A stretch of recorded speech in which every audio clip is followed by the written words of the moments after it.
আসসালামু আলাইকুম, আশা করি ভালো আছেন সবাই। আজকে ছুটির দিন, তার জন্য একটা গরুর পাও কিনেছি মালয়েশিয়া শহর থেকে। এখন রান্না করতেছি। আসলে প্রবাস জীবন ভাই, সারাদিন কাজ করে হলেও অনেক সময় অনেকটা খাইতে মনে চায়।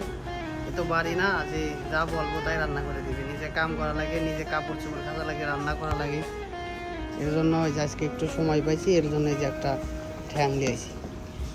যারা মনে করেন যে প্রবাস আসলে অনেক সোজা জায়গা, তাদের উদ্দেশ্যে বলি না ভাই, অনেক সোজা জায়গা না, এটা অনেক কঠিন একটা জায়গা।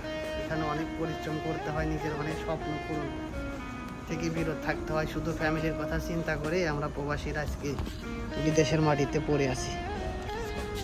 এটাই হচ্ছে প্রবাসীদের বড় কষ্ট। যাই হোক, প্রবাসীরা ভালো থাকলে, ফ্যামিলি ভালো থাকলে আমরা প্রবাসীরা ভালো। সবাই দোয়া করবেন যেন প্রবাসীদের জন্য আমরা যেন ভালো থাকি। আপনি দোয়া করি আমার দেশের মানুষ যেন ভালো থাকে।